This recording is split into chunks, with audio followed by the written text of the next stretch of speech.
Thanksgiving has come and gone, and I'm thankful for a lot of things, but mainly 158 of us are arming ourselves with information, making our own decisions, and we're trying to lead our friends, family members, and total strangers to water, but we can't guarantee they're going to drink them. But all we can do is make sure that we are on the right side of history, arming ourselves with facts. So, hey, welcome back to the show. I'm Nino, a show designed to arm the American people against the tyranny from the federal government and also the mainstream, lamestream, disgusting media. There's a lot going on with the current regime that we have in our country. There's a big emphasis on illegal aliens, and they are giving them many, many benefits. And of those, I'm going to name 5 of them that have really been irking me. So today we're going to go over secret flights, parole and work permits, no vax mandates, tax credits, and $450,000 that are going to be awarded to families. So, free night flight. This is from the Washington Examiner. They uncovered, well, it was actually the great Governor Ron DeSantis, the governor of Florida, the Freedom Florida fighters there. Biden sent 70 secret night flights of migrants from border to the Florida. So more than 70 flights transporting migrants from the southern border to Jacksonville have landed in the dark of night in recent months as the Biden administration struggles to empty overflowing border facilities, the office of Florida Governor Ron DeSantis said.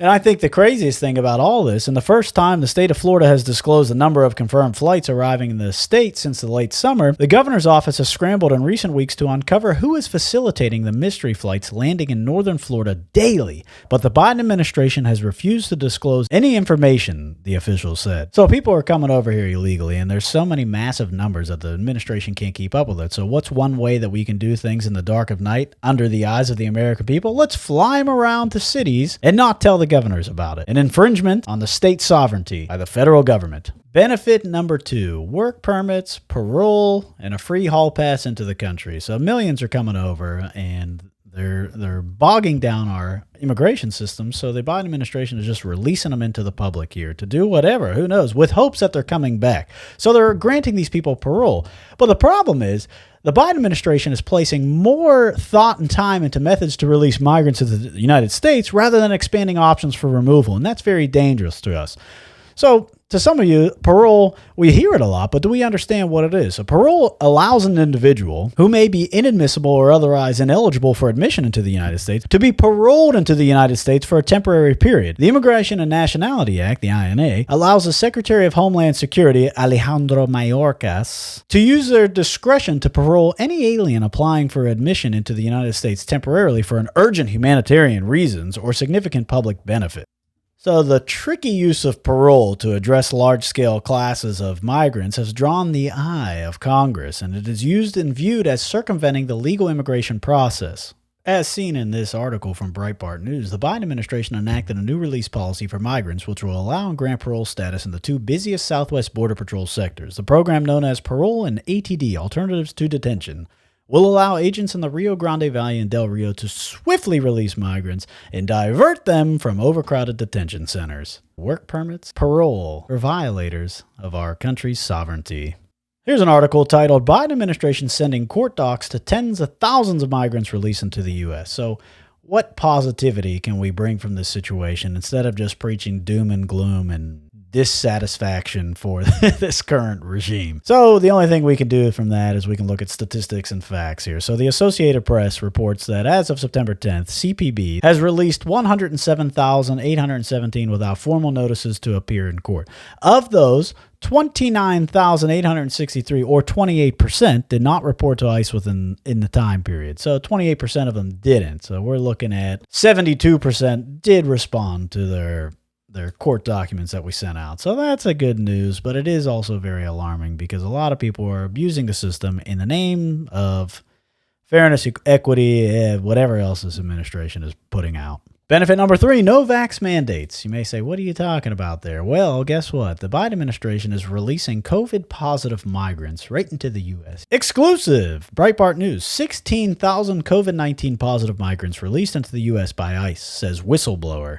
Now, keep in mind the fact that this current regime is holding American families hostage to either get a vaccine, and it's causing so much pain for many, many families, but then our current regime is allowing these migrants to just come in without zero vax mandates, zero protocols, or anything. More than 16,000 migrants who tested positive for COVID-19 while in Immigration and Customs Enforcement custody were released into the United States, according to an agency law enforcement source.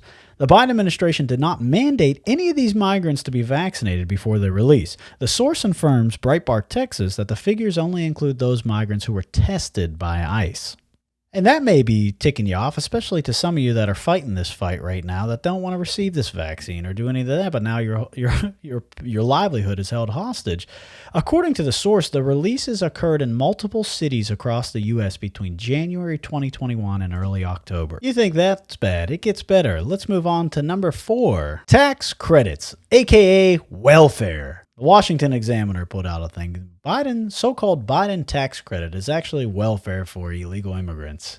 Well, in the 1990s, Congress prohibited illegal immigrants from receiving taxpayer-funded welfare benefits. So the Personal Responsibility and Work Opportunity Act of 1996, signed by Bill Clinton, it ensured that tax dollars would not be used to subsidize people in the country illegally. Well, the current regime and the Democrats in Congress have now begun to use the IRS, their favorite, and the tax code to circumvent this common sense policy under the guise of the Child Tax Credit. And this was passed through the American Rescue Plan Act. The credit was boasted about all year by the Democrats, declaring a victory for tax-paying families. But what they failed to mention, however, is the program also gives direct cash payments to so-called taxpayers who don't file or pay taxes, including the illegal immigrant. You know, the Biden regime's new credit is not limited to American taxpayers. To qualify for the credit, an individual simply needs to have a taxpayer identification number and a child who has a social security number. There is no requirement that the individual work or file taxes. And there is not even a requirement that the individual be in the country legally. While this program is currently only in effect for 2021, Democrats in Congress have made it a priority to include a permanent extension in their recent multi-trillion-dollar spending proposals.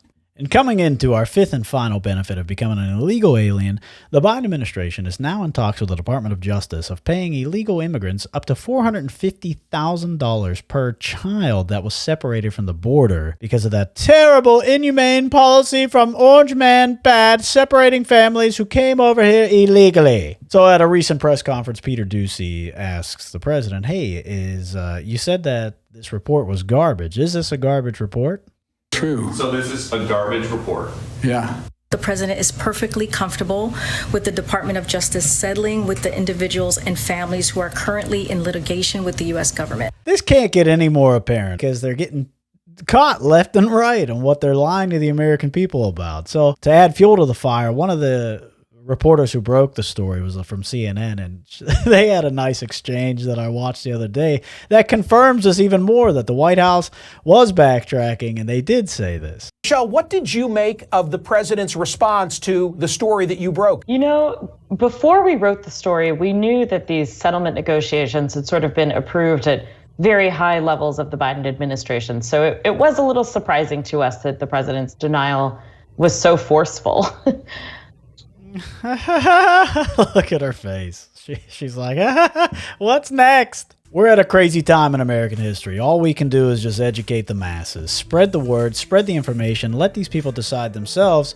But we need to arm ourselves with information because information is the only way that we can fight back against this tyrannical government and this crazy regime that's in power. Remember this, always stand up for liberty. Don't be afraid to challenge the narrative. Until the next time on the Nino G Show, I can't wait to see you then.